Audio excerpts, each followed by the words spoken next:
djeca dobrom nam je bilo. Ti si nama, oče, donesio biti otac, svima pokazao. Nikome loše nisi učinio, kao deca s nama si bila.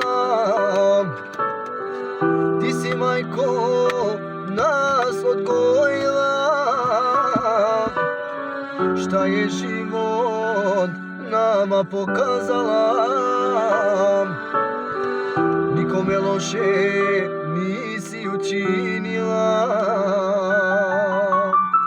Sada mi kao odrasli ljudi našoj djeci želimo šteći, donesiti, čuvati i voleti.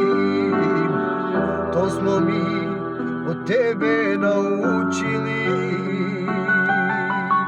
Sada mi kao odrasli ljudi našoj djeci želimo steći, donesiti, čuvati i voleti. To smo mi od tebe naučili. Donesiti, čuvati i voleti.